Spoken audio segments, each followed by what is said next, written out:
afternoon. My name is Chelsea, and I will be your conference operator. At this time, I would like to welcome everyone to Intuit's first quarter fiscal year 2024 conference call. All lines have been placed on mute to prevent any background noise. After the speaker's remarks, there will be a question and answer period. If you would like to ask a question during this time, simply press star, then the number 1 on your telephone keypad. If you would like to withdraw your question, press star 2. With that, I'll turn the call over to Kim Watkins, Intuit's Vice President of Investor Relations. Ms. Watkins? Thanks, Chelsea. Good afternoon and welcome to Intuit's first quarter fiscal 2024 conference call.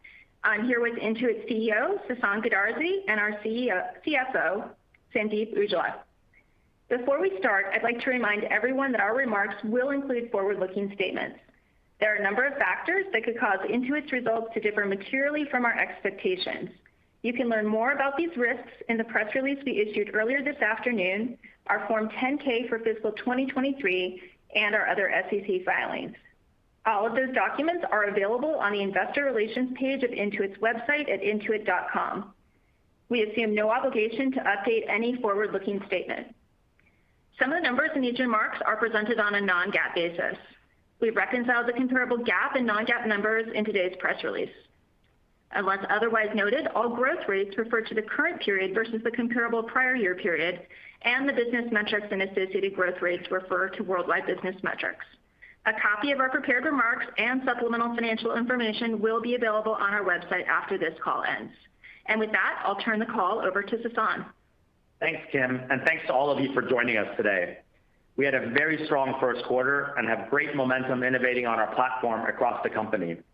Total revenue grew 15%, driven by small business and self-employed group revenue growth of 18% and consumer group revenue growth of 25%.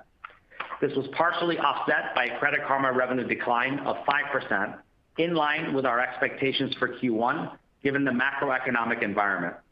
With the strong start to the year, we are reiterating our full year guidance for fiscal year 2024. Consumer group revenue growth reflects a strong finish to the tax extension season. We remain focused on transforming the assisted consumer and business tax categories with TurboTax Live. Our innovation in tax has accelerated in several areas. First, the Credit Karma platform is leveraging data and AI to deliver personalized experiences and compelling tax offers. Second is the innovation with TurboTax Live to deliver speed and confidence to prior year assisted customers, particularly with full service, where we can get taxes done in as little as an hour using data, AI, and our expert platform at scale. And third, Intuit Assist, our Gen AI-powered financial assistant, helping customers in key areas where confidence matters most. For example, understanding their refund or getting answers to their questions as if they're talking to an expert. We ran many experiments during the extension season, and the learnings give us confidence in our game plan to win this tax season. We believe this is Intuit's most exciting era yet. 5 years ago, we declared our strategy to be an AI-driven expert platform with data and AI core to fueling innovation across our platform. We're delivering experiences where the hard work is done for you with a gateway to human expertise, powering our customers' prosperity and accelerating penetration of our $300 billion in TAM. The launch of Intuit Assist is the result of years of investment in data and AI. At the core of our platform is powerful, relevant data. Intuit has incredibly rich longitudinal, transactional, and behavioral data for our 100 million customers. We have 500,000 customer and financial attributes per small business and 60,000 financial and tax attributes per consumer on our platform. And with our Gen AI operating system, Gen OS, we empower Intuit technologists to create breakthrough AI experiences across the platform. This includes utilizing our own powerful financial LLMs, as well as those from other leaders in Gen AI, which together unlock new opportunities to serve our customers with accuracy and speed in a cost-efficient way. We are creating a future of done for you, a future where the hard work is done automagically on behalf of our customers with a gateway to human expertise, fueling their financial success. Intuit Assist, powered by Gen AI, is critical to delivering unparalleled benefits for our customers over the next decade. let me share a few updates on Intuit Assist across our offerings. First, MailChimp. We're rolling out 2 new Gen AI experiences designed to help our customers grow their revenue and save time. These include AI-driven audience segmentation and marketing automations. I'll share more on those in just a moment. Second, TurboTax. As I shared earlier, during the extension season, we tested new Gen AI experiences to deliver higher confidence for our DIY customers. This includes in-topic accuracy checks and personalized explanations throughout the filing process that help explain a customer's tax outcome. We're excited about rolling out these experiences this season. Third, QuickBooks. We are testing Gen AI to help customers save time and run their business with complete confidence, including a digital expert that can surface business insights and allow customers to dig deeper or connect them to a human expert. For example, we're serving up proactive business insights to customers with an actionable business summary. These customers are using the business summary as a launching point to learn, create reports directly using Intuit Assist, and take actions to drive their business success. These experiences will be rolled out in the coming months, and in the future, we plan to automate these actions and do the work for our customers. Fourth, Credit Karma. We're testing Gen AI to help our customers find the products that are right for them in a highly personalized way. For example, based on our research, Prime members spend an average of 5 hours online comparing credit card benefits. With our members' credit data and spending history from accounts they choose to link to Credit Karma, we can use Gen AI to help members select the right credit card for them, optimized based on their personal spending history. This is designed to increase engagement with our members and help them improve their financial health and drive financial success. These experiences will be rolled out in the coming months. We are excited by Intuit Assist's early progress. It will change our relationship with customers as we move from a transactional workflow platform to a trusted assistant that our customers rely on daily to power their prosperity. We believe Intuit Assist will lead to higher frequency of engagement and monetization across the platform. Let me now highlight progress across 2 of our 5 big bets. As a reminder, our 5 big bets are revolutionize speed to benefit, connect people to experts, unlock smart money decisions, be the center of small business growth, and disrupt the small business mid-market. Our 4th big bet is to become the center of small business growth by helping our customers get new customers, get paid fast, manage capital, and pay employees with confidence in an omni-channel world. In payments, our innovation continues to drive digitization from creating an estimate to invoicing a customer to getting paid to paying a supplier. Today, easier discovery, auto-enabled payments, instant deposit, and get paid up front are all helping drive adoption of our payments offering. Total online payment volume growth was strong in the quarter at 21%. We're also making good progress digitizing B2B payments to accelerate and automate transactions between small businesses and ultimately improving their cash flow. We made our bill pay offering widely available to customers during the quarter. While it's early, we are seeing mid-market customers choosing the paid subscription offering at approximately 2x the rate of non-mid-market customers, indicating this paid offering is resonating with larger customers. Turning to MailChimp, we are well on our way to becoming the source of truth for our customers to help them grow and run their business. As I shared earlier, we're rolling out several features powered by Intuit Assist in time for peak holiday season for many of our customers.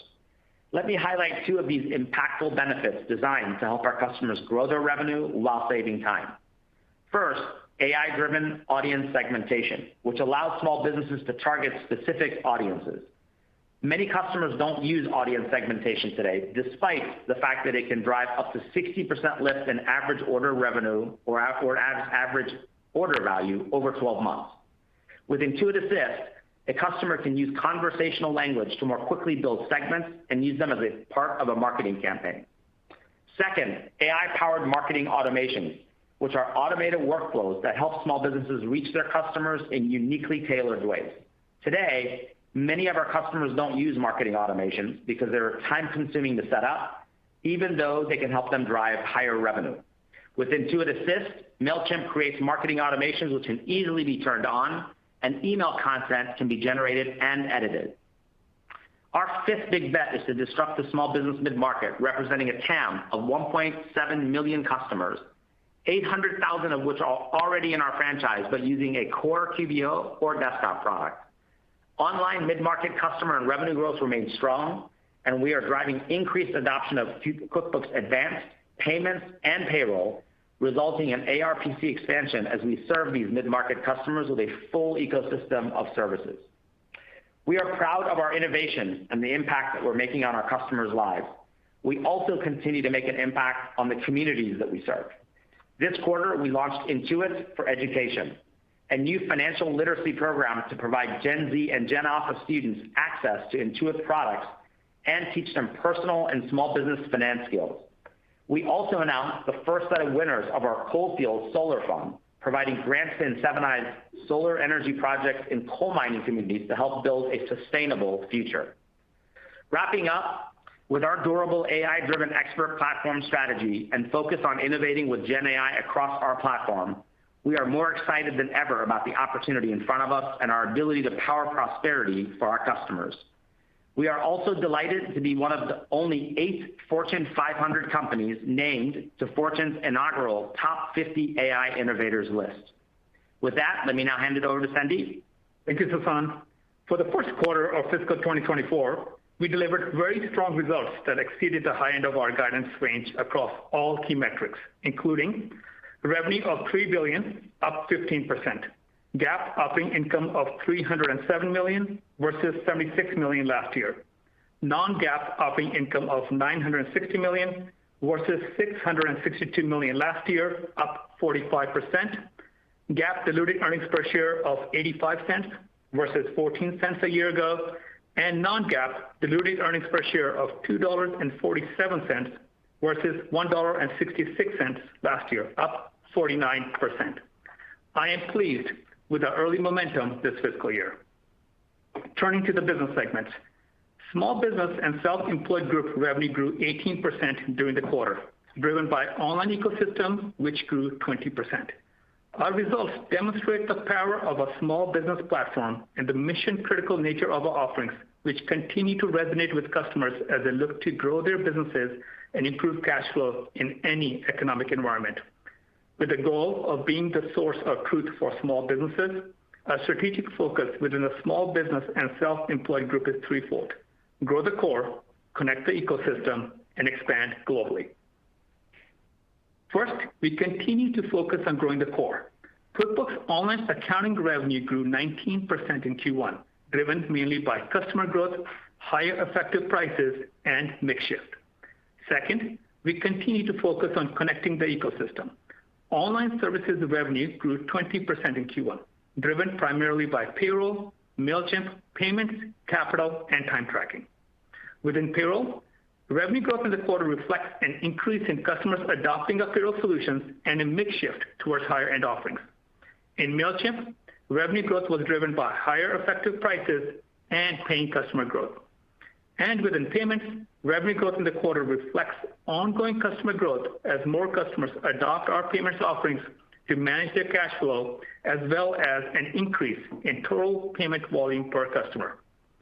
Third, we continue to make progress expanding globally by executing a refreshed international strategy, which includes leading with both QuickBooks Online and MailChimp in established markets and leading with MailChimp in all other markets as we continue to execute on a localized product and lineup approach. On a constant currency basis, total international Online Ecosystem revenue grew 16%. Desktop Ecosystem revenue grew 14% in the first quarter, and QuickBooks Desktop Enterprise revenue grew in the high single digits. We are more than two-thirds of the way through a 3-year transition for customers that remain on our license-based desktop offering to a recurring subscription model. In conjunction with our business model transition, we also raised prices across multiple desktop products this October, consistent with our principle to price for value. Looking ahead, we expect continued strong Desktop Ecosystem revenue growth this year as we complete the remaining part of the 3-year transition. Our focus is to continue innovating across our Online Ecosystem and to help our desktop customers migrate seamlessly to our online offerings. We continue to expect the Online Ecosystem to be a growth catalyst longer term. Moving to Credit Karma. Credit Karma delivered revenue of $405 million in Q1, down 5% year-over-year. We saw partners taking a conservative approach to extending credit in both personal loans and credit cards during Q1. This performance was consistent with our expectations and a prudent approach to guidance given the uncertain macroeconomic environment. On a product basis, the decline in Q1 was driven primarily by macroeconomic trends across personal loans, auto insurance, home loans, and auto loans, partially offset by growth in credit cards and Credit Karma Money. Shifting to the consumer and Pro Tax groups. Consumer group revenue was $187 million and grew 25% in the quarter, and Pro Tax revenue was $42 million and grew 24%. During the quarter, we saw stronger than expected TurboTax return volume from states both with and without extended tax deadlines, and strong performance in share of total returns during extension season. As Sasan shared earlier, we are excited about our innovation across TurboTax. The multiple experiments we ran during the extension season bolster our confidence in our game plan to win this coming tax season. Now let me briefly touch on our financial principles and capital allocation. Our financial principles guide our decisions that remain our long-term commitment and are unchanged. We finished the quarter with approximately $2.3 billion in cash and investments and $5.9 billion in debt on our balance sheet. In September, we raised $4 billion in senior notes to repay the outstanding balance on an unsecured term loan. These notes carry a weighted average coupon of 5.29%, approximately 1 point lower than the term loan rate at the end of Q4. As a reminder, during Q1, we made tax payments of approximately $710 million that were deferred from fiscal 2023 due to the IRS disaster area tax relief. We also repurchased $603 million of stock during the first quarter. Depending on market conditions and other factors, our aim is to be in the market each quarter. And lastly, the board approved a quarterly dividend of 90 cents per share, payable on January 18, 2024. This represents a 15% increase versus last year. As I stated earlier, I'm pleased with the early momentum we're seeing in fiscal 2024, highlighting the strength of our platform within the uncertain macroeconomic environment that is consistent with our expectations. We have a proven playbook and a track record of managing for the short and the long term, including controlling discretionary spend to deliver strong results while investing in what is most important for future growth. Our goal remains for Intuit to emerge from this period of macroeconomic uncertainty in an even greater position of strength. Moving on to guidance. We are reaffirming our fiscal 2024 guidance. This includes total company revenue growth of 11 to 12%, GAAP operating income growth of 15 to 18%, non-GAAP operating income growth of 12 to 14%, GAAP earnings per share growth of 11 to 15%, and non-GAAP earnings per share growth of 12 to 14%. Our guidance for the second quarter of fiscal 2024 includes revenue growth of 11 to 12%, GAAP earnings per share of 62 cents to 68 cents, and non-GAAP earnings per share of $2.25 to $2.31. As a reminder, we are taking a prudent approach with guidance given the continued macroeconomic uncertainty. You can find our full fiscal 2024 and Q2 guidance details in our press release and on our fact sheet. With that, I'll turn it back over to Sasan. All right. Well, thank you, Sandeep. And to wrap it up, we are confident in our AI-driven expert platform strategy and progress across our 5 big bets and creating a future of done for you with a gateway to human expertise. We believe this will change our relationship with customers, becoming the trusted advisor, leading to higher engagement and monetization. The combination of our assets and our strategy creates a growth flywheel for Intuit to accelerate it, penetrating our $300 billion in TAM. With all of that said, let's now open it up to your questions. Thank you. Ladies and gentlemen, if you would like to ask a question, please press star, then the number 1 on your telephone keypad. If you would like to withdraw your question, press star 2. Please limit yourself to 1 question We'd like to get to as many people as we can. Our first question will come from Raimo Lenschow with Barclays. Your line is open. Perfect. Thank you. Sasan, on the AI strategy, obviously, you have one, it seems like one big platform that is driving it. What's the kind of opportunity to kind of learn from one segment and use it in the other segment? And as part of that also, are you impacted by the chip shortage? Will that kind of impact the rollout for you? Thank you. Yeah, thank you for your question. And I actually think it's a really interesting question that you're asking in terms of how are we learning across platforms. The short answer is we capture best practices and share the insights on a daily basis across our teams. And in fact, I'll just use our staff as an example. We get weekly Slacks with documents that share the best practices, the progress that has been made, and how that informs the next week across each of the platforms. And we spend 80% of my staff meeting actually doing product reviews of Intuit Assist. A big, large part of it is what the key best practices are, learnings are. And I would tell you that there's a lot of commonality and themes across our learnings across the platform, which actually is simply putting us in a position to accelerate our pivots and our progress and innovation and the timing of going GA across the platform. To your second question, no, we're not impacted by the chip shortage. It does not at all impact our launch plans. Perfect. Congrats. Thank you. Thank you. Our next question will come from Keith Weiss with Morgan Stanley. Excellent. Thank you for taking the question, guys. And congratulations on a really solid quarter. Two questions, one for Sasan and one for Sandeep, and really digging into what I think were some of the bigger surprises in the quarter. Sasan, in this environment, I think we're surprised to see strength in a marketing platform like MailChimp, and you called that out as part of the strength in online services. Do you think that's more of a Intuit sort of independent factor of repackaging, marketing more aggressively, distribution, or is it the market is better than we expect? And then for Sandeep, operating margins were really strong in the quarter. Any one-time items or pull forward expenses or push out of expenses that we should be mindful of in terms of why that type of operating margin and performance isn't going to be reflected in the rest of the year? Thank you. Thanks for the question, Keith. I'll take your first one.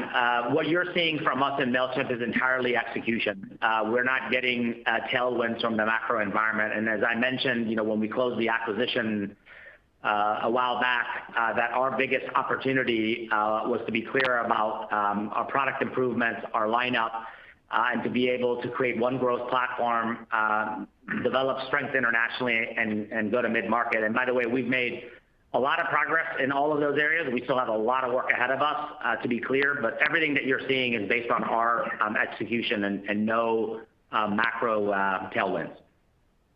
And on the margin question, Keith, let me start out by reiterating our commitment to having our expenses grow slower than revenue, and in essence, delivering our margin expansion and operating leverage, which is something that we hold dearly. And our guidance of 40 to 60 basis points expansion for the year reflects that discipline that we have as a management team. On the margin for the quarter, I would share that I won't get too fixated on the quarterly number. We had some expenses that moved out of the quarter into later parts of the year, including some marketing expenses. And as I shared during the prepared remarks, we are committed to our full year guidance on our operating income. So that's what I would guide you and the teams towards. Excellent. Really nice job, guys. Thank you. Yeah. Thank you. Our next question comes from Siti Panigrahi with Mizuho. Thanks for taking my question. Sasan, I want to ask about the health of small business. Where do you see right now strength and weakness in this environment? Yeah, thanks for the question, Siti. As you know, we've been in this macro environment for some time now.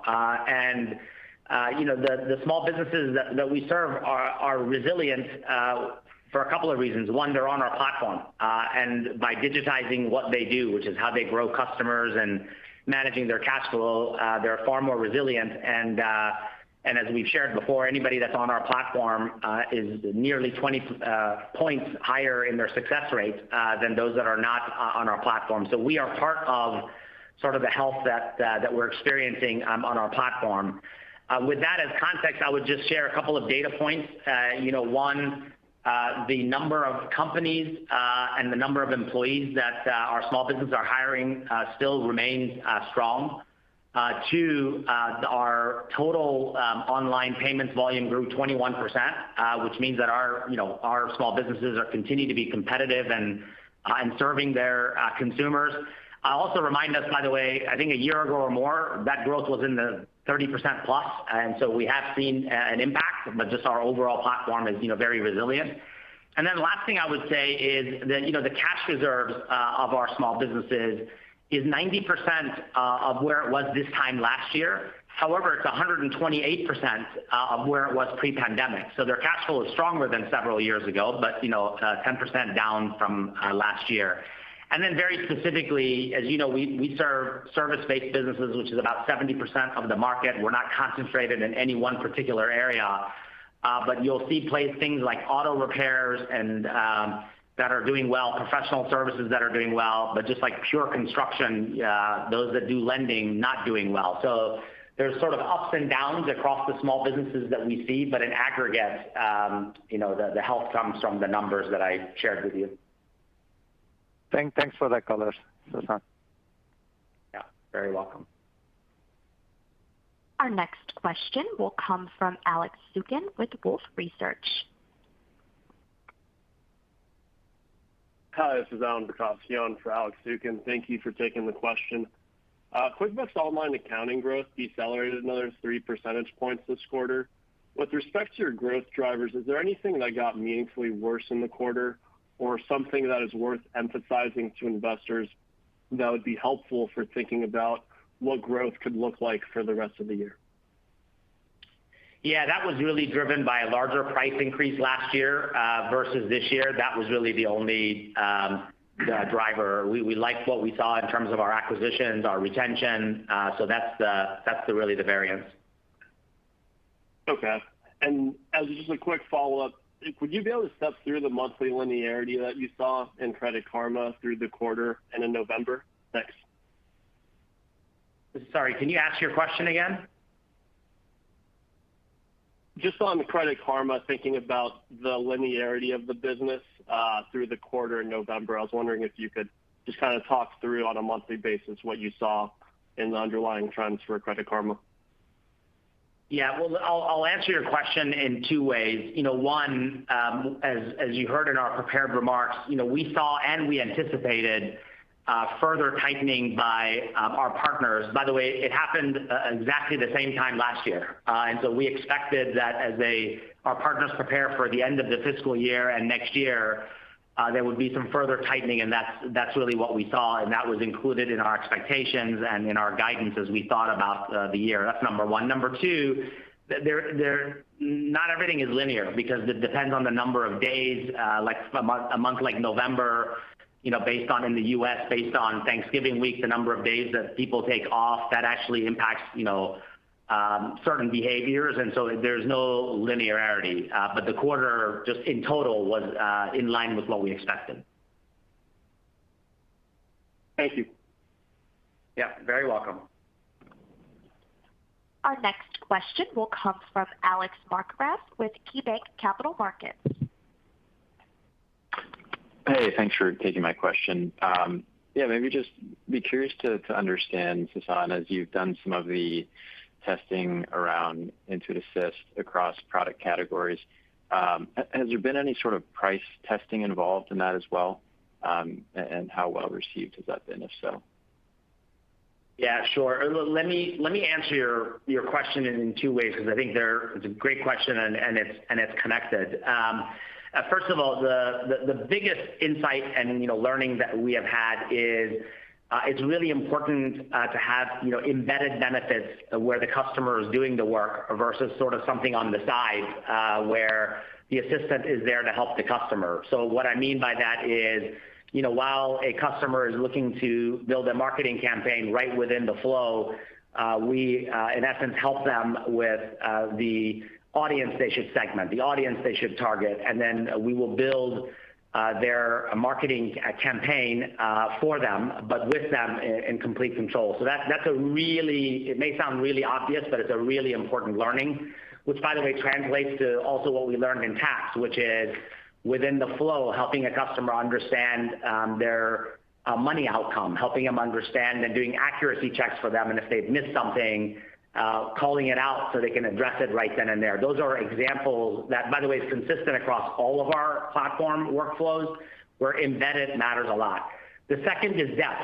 Depending on the customer and what they're trying to do, there's a level of depth that they want to go to. So an example is, within QuickBooks, one of the things that we've been testing, and it's been testing really well, is a business summary. And the business summary, in essence, provides what we believe are the most important things that customer should know. And the customer then engages with those business insights and ultimately will create reports or ask more questions. What we've learned is we're now building propensity models in terms of the timing of when to connect them to an expert. That's a monetizable event for us, because if not, you can go on and on, having a Q&A and ultimately not get to the benefit as quickly as possible. So those are major insights and learnings, and those insights and learnings have led to how we're thinking about monetization. In the case of MailChimp, having Gen AI SKUs based on the things that we can do for customers automatically on their behalf. In the case of QuickBooks and, by the way, TurboTax, it's a monetizable event because it's a gateway to human expertise and expert help. And then we will be testing, Gen AI specific SKUs also in QuickBooks. So those are illustrative examples of, based on the benefits that we're learning about what's important to customers, that then informs how we think about price testing. And so far, we're pleased with what we're learning and how fast we're pivoting as a company. That's great. Thank you, Sasan. Yeah, very welcome. Our next question will come from Steve Enders with Citi. Okay, great. Thanks for taking the question here. I guess I want to ask on the tax business, what you saw this quarter from some of those newer product initiatives, and maybe what kind of drove the strength there year over year and the share gains with some of those newer initiatives. Yeah, sure. Let me answer your question on two dimensions. One, there was a macro element, which there were just more filers in the extension season than we anticipated. Both, by the way, states that extended and states that did not extend. And these are more complex filers, and it's actually our sweet spot. It's why we were able to take share in this extension season. And so that's one element of what drove our better than expected results. The three areas that we're excited about, these have been durable priorities where we did a lot of tests and experiments and got a lot of green shoots and learnings that will lead into this coming tax season. It's Credit Karma platform, it's TurboTax Live, and it's Intuit Assist. And I'll briefly touch on each of them. Within the Credit Karma platform, we have more seamlessly built out the tax experience, whether you want to do it yourself or you want somebody to do it for you.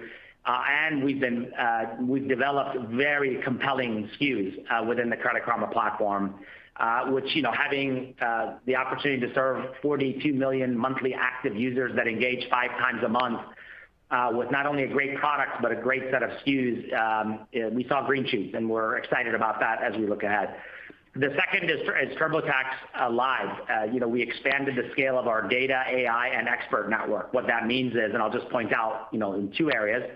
One is the fact that for many customers that want to hand off all their taxes to us, we can get their taxes done within an hour. And that's a very big deal, to be able to engage an expert, have your data available, and get your taxes done in one setting, and then also being able to serve business tax customers, which will be launching at scale. Those were areas of green shoots. And then last is Intuit Assist. Two big areas. One is accuracy check, making sure that in place we help a customer, in essence, correct something that we believe is a mistake. That's a big conversion driver, by the way. And then the second is just explaining refunds, explaining their money outcome, which is all done and driven by Intuit Assist, leveraging our knowledge engineering capabilities and our Gen AI capabilities. So those are the three things, along with the macro, where we saw green shoots that give us a lot of confidence as we head into season. Okay, perfect. Thanks for taking the question. Very welcome. Our next question will come from Brent Thill with Jefferies. Hi, thank you. This is John Gunn for Brent.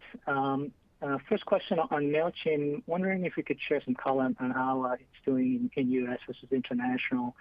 And, I don't know if you could talk about also about the, cross-selling synergies with the rest of the small business platform.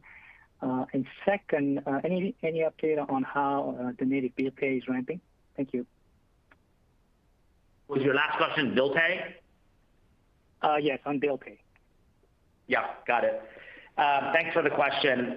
So I'll start with MailChimp. As we've talked about, one of our top priorities includes international. We've spent quite a bit of time and investment in translating to local languages, building out a team that can focus on EMEA, and third, making sure that we've got the right pricing lineup and go-to-market plan. And we're executing against that.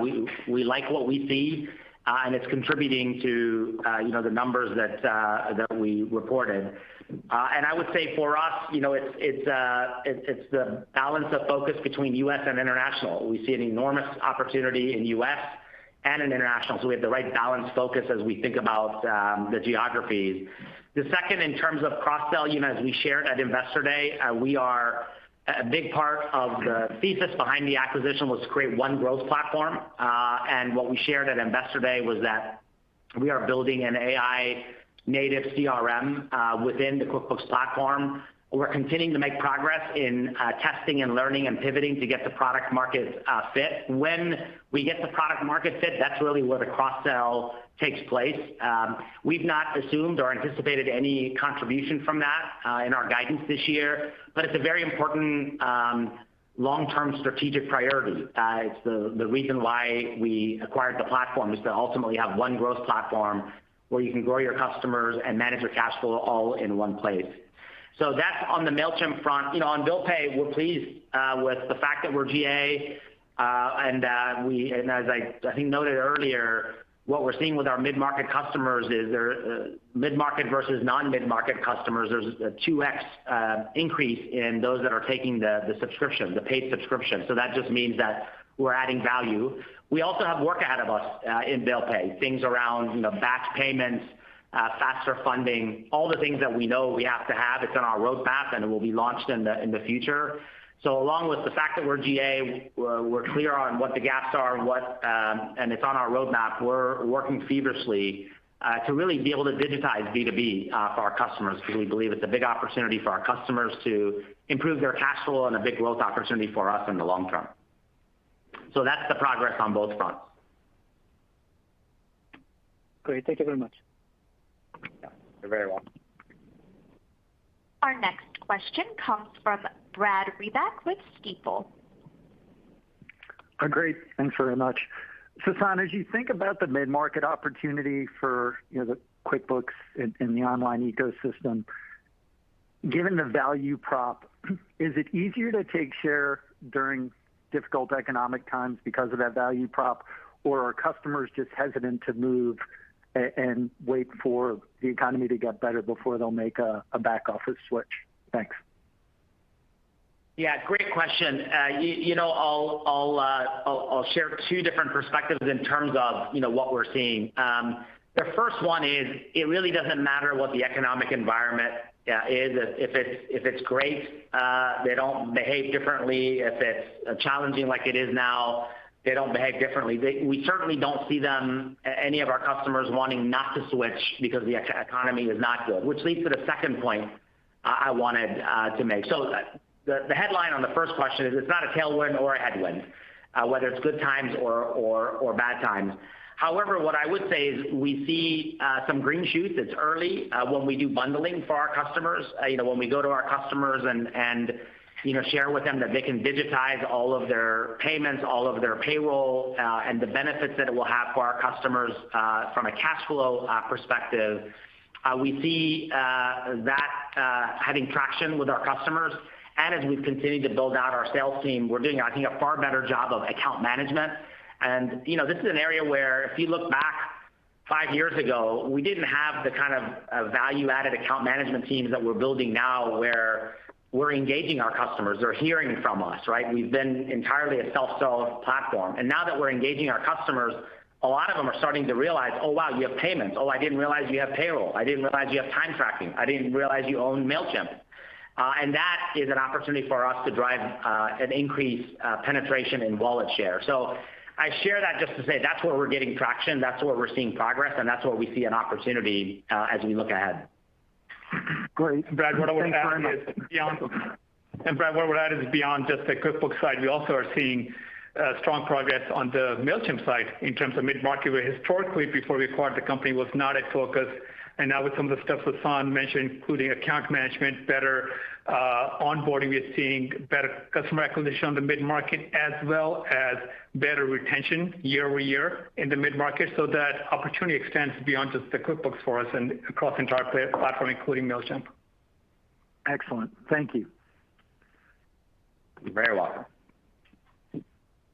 Our next question will come from Kirk Materne with Evercore ISI. Yeah, thanks very much, and congrats on the quarter.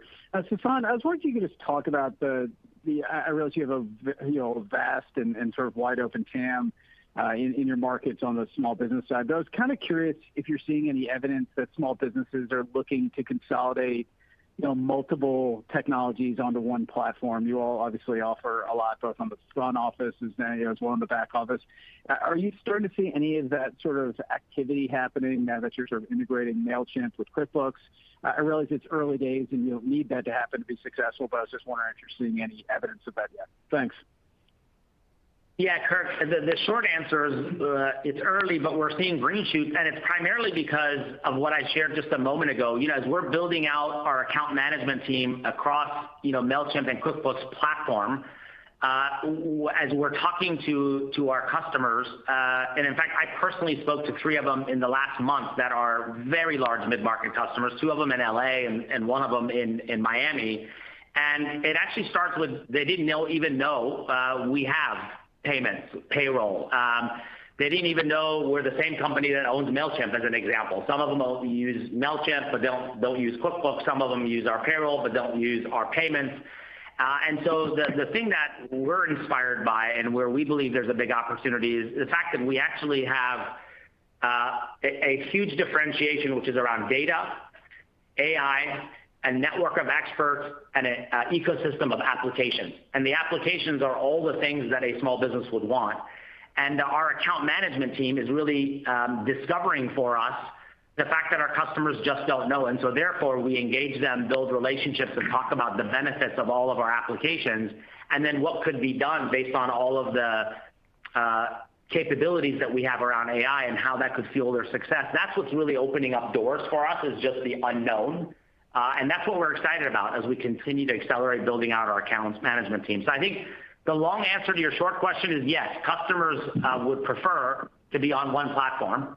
And what we're learning is a lot of customers are not, because they just actually don't even know what we do holistically. And that's the mission that we are on. Super. Thank you so much. Yeah, you're very welcome. Our next question will come from Mark Murphy with JP Morgan. Hi, this is Artie Vu on for Mark Murphy. Congrats on the quarter, and thanks for taking the question. I just wanted to touch on QuickBooks Advanced. You'd mentioned your Investor Day that the success of that product was more about just the go-to-market versus kind of any product or feature development. So can you kind of discuss progress from your perspective on that front? And then in terms of the mid-market, can you talk about how that's faring in terms of overall health and maybe compare that to the lower end of the market? Thanks. Yeah, sure. Thank you for your question. First of all, just to play back what I shared at Investor Day, I said if I had to pick one that was the most important lever going forward, it's go-to-market.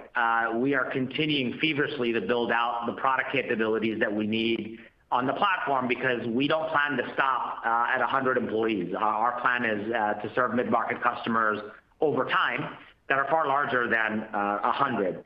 However, in the near term, sort of near and midterm, the biggest needle mover is go-to-market. And I would tell you that it continues to be bringing on the right skill sets of talent in sales and marketing. And so even in the last, I think, couple of quarters, we've hired a very strong marketing leader. We've hired a very strong sales leader. We're hiring a couple of more sales leaders. We're bringing on account managers that have a lot of skill in selling and nurturing customers.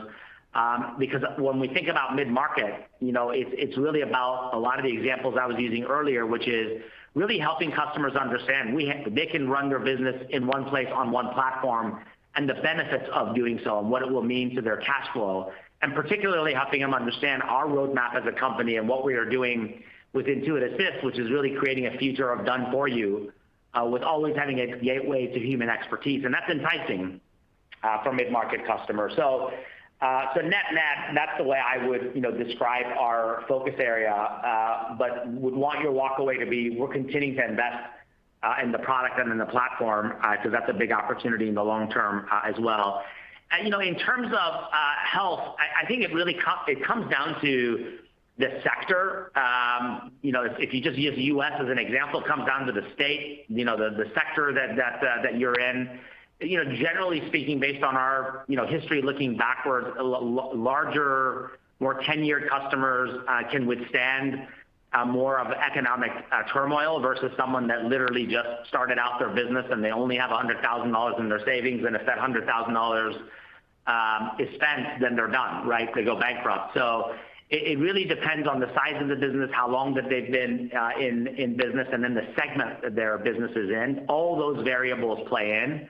I wouldn't say younger ones are more or less healthy and the older ones are healthier. I would just say it depends on the components that I just described a moment ago. Perfect. Thank you. Yeah, very welcome. Our next question comes from Kartik Mehta with Northcoast Research. Good afternoon. Sasan, maybe, we've talked a lot about the full service business, and as you look at that business and all the learnings you've talked about, how will you define success for that business at the end of the tax season? Is it the number of returns you process? I guess, what are the metrics that you will use to figure out if you had success or not? Yeah, thanks for your question. First of all, I'll start with something that's really, really important, and that is, the investments that we've made over the years where TurboTax is now one platform, and that platform is built on an incredible, rich sort of data layer, AI layer, an expert network, and now an ecosystem of apps, which is consumer app and business taxes. And the reason I start there is because now we have the ability in one place for you to do your taxes yourself, get help with an expert that's matched specifically to your needs, and we can do your taxes for you. And in fact, you can request the same person to do your taxes for you year in and year out and provide advice along the way. The reason I started with that foundational element that we are one platform is as we go to market and start talking to customers about the notion of have choice with us and we can do everything for you, it actually creates a halo effect. And so what we will look at are metrics around number of customers, conversion, retention, ARPC across the entire franchise, and we also look at it by area. So very specifically, full service plays a very important halo effect because it's an element of confidence. It's actually knowing that if I want to hand everything off to someone, that Intuit can now do it for me, whether it's virtually or now locally if I want to connect to an expert. But ultimately, the metric that will matter the most for full service is going to be ARPC, because it's not just a numbers game. It's the value of these customers. We, of course, will measure a number of customers and ARPC, but ARPC will have the largest impact to our outcomes this year and in the future, because now we do your taxes for you as a consumer and as a business. Perfect. And Sandeep, just one quick question. You talked about not wanting to focus on one quarter for margins, but I'm wondering, as you look at the year, any differentiation or movement in marketing, especially as the tax season unfolds? Kartik, we are continuing to invest across our product, across the big bet, across Gen AI, across marketing. And particularly as we go to full service, we want to make sure that we are expanding our brand's equity beyond the DIY category to the full service. But I would not expect any meaningful shift in the seasonality of our marketing spend, which I think is the question that you're asking. So, and I feel pretty good about the campaigns and the investments that we're making across the go-to-market motions across tax as well as the other segments. Thank you. Yes, that was the question I was asking. I just did a poor job of it. So thank you. Thank you. Our next question will come from Brad Sills with Bank of America. Oh, great. Thank you so much. Another question here on TurboTax as you're kind of heading into the next tax season here. Now that the focus is more on full service and TurboTax Live, is there something different about the end user, the end consumer filer that you're targeting now, say going after that CPA segment that's different from traditionally where you've gone after that, tax store? You've had tremendous success there against, tax stores. Now that CPA segment, is there some difference there, and is there some learning from last year in go-to-market that you could apply this year to gain more traction there in that end of the market? Thanks again.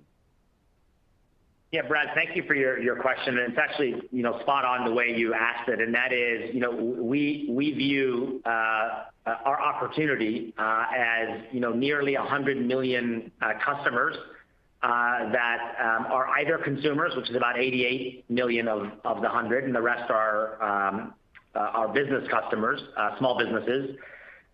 We view our opportunities going after them, which is a combination of small pros, mom and pop shops. Stores is actually a smaller part of the whole pie. And in the last, I would say, 18 months, we've experimented a lot with, how do we go after these customers? How do we raise awareness? How do we get them to consider? And ultimately, how do we ensure that when they come to our front door is a service front door, not a software front door, because of the behaviors that they have. And a lot of those, both go-to-market and platform insights and learnings, is what has informed a number of things that I touched on earlier that we experimented with and ran tests in the tax extension season, and what we feel good about going into this coming season. So it was a long answer to your question, but yes, a lot of those insights have informed our game plan, because we're not just a software platform, we're a software and service platform, given who we're focused on serving. And by the way, while I have the floor, the same thing applies to small businesses as we think about what we're doing to embed QuickBooks Live in our offering. Wonderful. Thank you, Sasan. Yeah, very welcome. Our last question will come from Scott Schneeberger with Oppenheimer. Thanks very much. I have a follow-up for Sandeep, and then one for you, Sasan. Sandeep, on the margins in the quarter, you cited marketing, which I assume was predominantly that. Was there anything else in the quarter that was beneficial, or was that the lion's share? And then you mentioned spread over the balance of the year. And in Kartik's answer, I felt you kind of were speaking to TurboTax, but it looks like you're expecting a bit of a down quarter on margin in the second quarter. So and it seemed like it was mostly in small business, the real benefit in the first quarter. So will that end as of second quarter? Or is that truly something that is going to tail off in the second half as well? And then I'll come back for the follow-up. Thanks. Sure. Thanks for the question, Scott. The way I would think about the Q1, we had multiple expenses that moved out of the quarter into later parts of the year, and marketing was one of those expense lines, and I would not say that marketing was the lion's share of it. There were several things that we expected will hit us in October that got pushed out, but I would definitely not take away as marketing being the lion's share of items that got pushed out. And you're right, some of those will get caught up, and we'll have those expenses in Q2. And so once you look at the Q1 and Q2 spent together, those things will start normalizing out. Again, I'll bring you and the team back to the fact that you should all be focusing on our margins on a full year basis. In any given year, we could have different expense trend lines. So again, we remain confident in our guidance for the full year across the margins for the company. Thanks, appreciate that. And Sasan, we're pretty well along now into Karma Guarantee. Would love just to get an update on that. And Credit Karma was a bit stronger than we had anticipated in the quarter. Is it something that could potentially inflect a positive year-over-year growth in the fiscal first half, or is that something that you'd expect more in the back half? Thanks. Yeah, thank you for your question. First of all, I'll start with, based on our insights and learnings from last year, we really took an approach to be intentional and prudent about the guidance that we provide, which means taking into account not only a macro environment, but also not just banking a bunch of, initiatives in the back half of the year. We're aggressive in the initiatives that we're working on, but we did not bake them into our guidance because we just wanted to be thoughtful and prudent.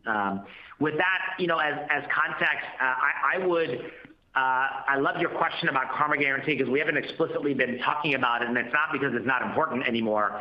It's because of the way we are now thinking about it and incorporating it into several areas. One is you've heard us talk about the entire app redesign, which is far more focused on putting the right benefits in front of the customers at the right time, which we talked about at Investor Day. That coupled with Intuit Assist, and the example I used earlier was the fact that Prime customers spend literally 4 or 5 hours doing comparison shopping between credit cards because they can get whatever credit card they want, but they're looking for the perks.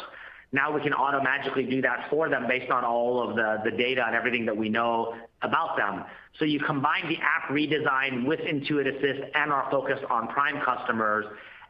Karma Guarantee plays an important role helping customers, particularly those that have a hard time getting access to financial products, guarantee them that if they choose what's in front of them, that they're going to be approved for it, or we'll put $50 in their bank account. So the combination of those things is what the set of initiatives are that we are focused on that we expect will drive engagement, a higher frequency, and monetization. And we've not included that in our guidance, but it's very important for the future growth of the business. Not only that, and I'll end with this, tax is an enormous part of it. We've now spent several years thinking about how does every interaction and move a customer make in the Credit Karma platform, how does that inform what that will mean to their taxes so that when it's tax time, it's a much more seamless experience along with compelling offers. So tax is now, as we look ahead, such an important part of the life of the member and our focus area within Credit Karma. And all of those combined is what we have high hopes for in the future. Again, not in our guidance, but important for the future. Excellent. Thanks for all that. You're very welcome. All right, thank you. Ladies and gentlemen, there are no...